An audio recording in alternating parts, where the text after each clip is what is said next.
Pakinggan natin ang pagbasa mula sa Aklat ng Mga Panaghoy, 3 kabanata, talata 22 hanggang 23. Ito ay sa pamamagitan ng katapatan sa kasunduan ni Yahweh kaya hindi tayo nalipol, sapagkat ang kanyang mga kilos ng kahabagan ay hindi nagwakas. Ang mga kilos ng kahabagan niya ay muling nagaganap sa bawat umaga. Katapatan mo ay dakila. Pagpalain nawa tayo ng salita ng Diyos. Alalahanin natin na tayo ay nasa banal na presensya ng Panginoon. Panginoon, salamat po dahil ang iyong awa ay hindi nauubos. Sa bawat umaga, may bagong lakas at bagong pag-asa mula sa iyo.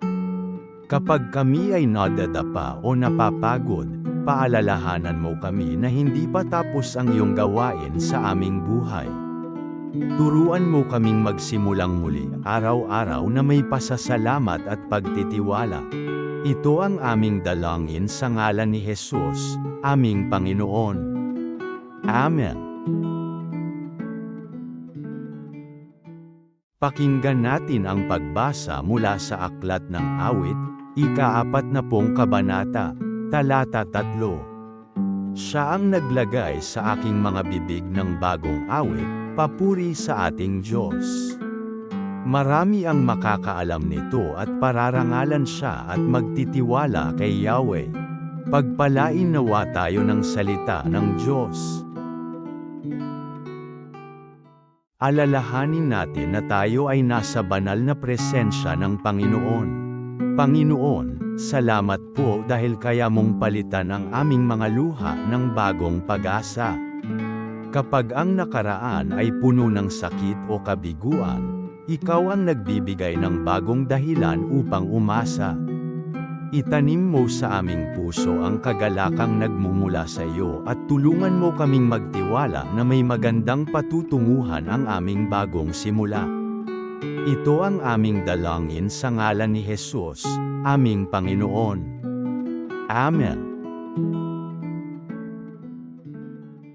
Pakinggan natin ang pagbasa mula sa Aklat ng 2 Korinto, 5 kabanata, talata 17. Sapagkat kung sino man ang kay Kristo, siya ay isang bagong nilalang. Ang luma ay lumipas na. Tingnan, sila ay naging bago na. Pagpalain nawa tayo ng salita ng Diyos. Alalahanin natin na tayo ay nasa banal na presensya ng Panginoon. Ama, salamat po sa pagkakataong magsimula muli.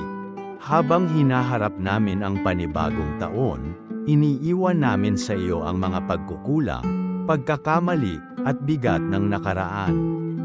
Linisin mo ang aming puso at isip, at bigyan kami ng lakas ng loob na yakapin ang pagbabago. Gabayan mo kami sa mga desisyong aming haharapin, at tulungan mo kaming mamuhay ng may pag-asa at pananampalataya araw-araw. Ito ang aming dalangin sa ngalan ni Jesus, aming Panginoon. Amen. Pakinggan natin ang pagbasa mula sa Aklat ng Filipos, 3 kabanata, talata 13 hanggang 14. Ngunit mayroong isang bagay, kinakalimutan ko kung ano ang nakalipas at pinagsisikapan ko kung ano ang nasa hinaharap. Nagpatuloy ako sa layunin upang makamit ang gantimpala ng pagkatawag ng Diyos, kay Kristo Jesus. Pagpalain nawa tayo ng salita ng Diyos. Alalahanin natin na tayo ay nasa banal na presensya ng Panginoon. Panginoon, tinuturuan mo kaming magpatuloy kahit may mga bagay na kailangang iwanan. Tulungan mo kaming huwag manatili sa mga pagkakamali o kabiguang lumipas, kundi tumingin sa hinaharap na may pag-asa. Bigyan mo kami ng lakas ng loob na humakbang araw-araw patungo sa layuning inihanda mo para sa amin. Ito ang aming dalangin sa ngalan ni Jesus, aming Panginoon. Amen. Pakinggan natin ang pagbasa mula sa aklat ng Isayas, ika-43 kabanata, talata 19. Masdan mo, ako ay gagawa ng isang bagong bagay, ngayon ito ay magsisimulang mangyari, hindi mo ba ito naunawaan? Gagawa ako ng isang daanan sa disyerto at batis ng tubig sa ilang. Pagpalain nawa tayo ng salita ng Diyos. Alalahanin natin na tayo ay nasa banal na presensya ng Panginoon. Panginoon, turuan mo kaming bitawan ang nakaraan upang makita ang bagong ginagawa mo sa aming buhay. Kapag kami ay natatakot sa pagbabago o nahihirapang magtiwala, ipaalala mo sa amin na ikaw ang Diyos ng mga bagong simula. Buksan mo ang aming mga mata upang makita ang mga pagkakataong inihahanda mo, at bigyan mo kami ng tapang na sumunod sa iyong kalooban. Ito ang aming dalangin sa ngalan ni Jesus, aming Panginoon. Amen. Pakinggan natin ang pagbasa mula sa Aklat ng Kawikaan, ika-3 kabanata, talata 5 hanggang 6. Magtiwala kay Yahweh ng buong puso at huwag umasa sa sarili mong pangunawa. Sa lahat ng iyong ginagawa ay kilalanin siya at gagawin niyang matuwid ang iyong mga landas. Pagpalain nawa tayo ng salita ng Diyos.